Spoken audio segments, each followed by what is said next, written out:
For most people, their home is considered their safe haven, never imagining the roof over their heads could be stolen from them. I'm Tisha Powell. And I'm Lee Zurich. This exact nightmare is happening to homeowners across the country. Known as deed fraud, it involves forging documents to make a phony transfer of property ownership. Armed with that paperwork, criminals can then sell a home, take out a mortgage, or rent it without the true owners knowing.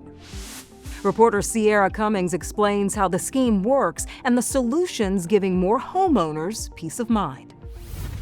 Into my office. Melissa Sanis takes us through her Atlanta home. I hang out in there a lot. To the office. Those are all the chapters. Where she's writing a novel. Full-time job. But there's another story unfolding at this house, too. One she wishes was fiction.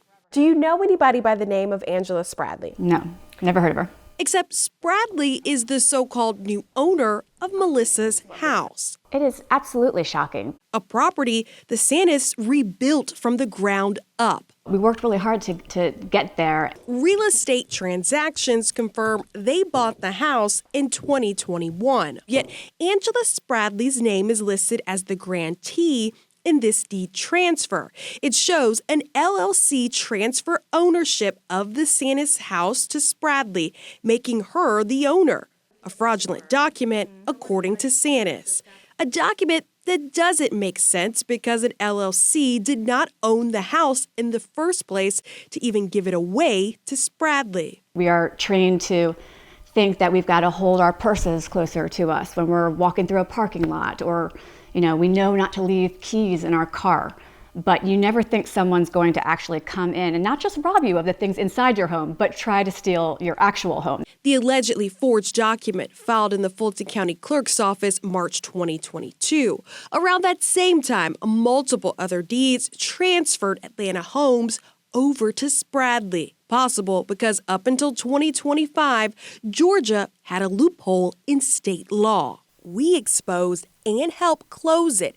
Previously, state policy did not require identification when filing or transferring a deed, meaning the state did not require anyone to actually prove they own the very property for the paperwork which they're filing. Thieves stealing the title to houses, like Spradley, whose alleged forgery did not stop in Atlanta. In Bibb County, she was arrested, sentenced, and convicted for stealing 5 properties there. If you do this in our community, you're going to be held accountable. For so long, families say law enforcement inaction meant they had to pursue their own deed fraud cases civilly. But now, some judicial circuits are pursuing this criminally. Macon District Attorney Anita Howard and Assistant District Attorney Jeremy Johnson took on the case against Spradley. It was my first case like this in the office, and it's one of the reasons, admittedly, why I dove so deep into it, because it was interesting to me, because I didn't realize that it was so easy in that situation for something like this to happen. In order to seek justice, oftentimes we must go beyond the surface. And that's exactly what he did. Records suggest Spradley forged deed transfers on at least 5 Macon properties. This first location helped unravel the scheme. A couple leaves their house for an extended period.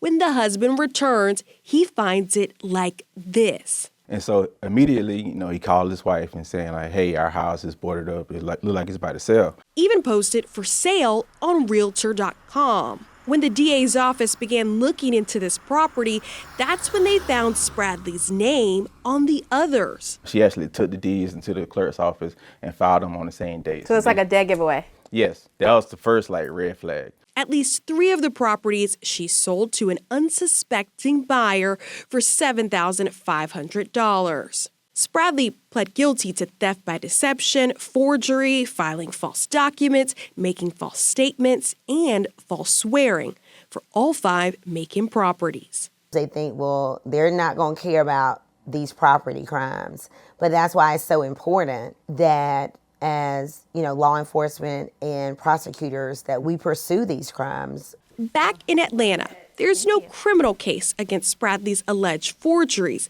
leaving families like the Sanis hopeful that local officials seek prosecution too. Your home is your safe haven.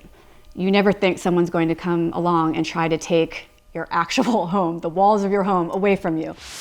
We reached out to the Fulton County District Attorney's Office about this case and did not hear back. The Sanis family says they are not going to fight this civilly since Spradley is in prison, but their attorney filed an affidavit in the clerk's office, a sworn statement asserting the Sanis are the true owners. To help protect your home, there is a special title insurance you can buy. It doesn't stop fraud, but helps with civil costs to fight it in court. You can also check to see if your city or county has a property registry you can sign up for. It alerts you when anyone files paperwork on your home.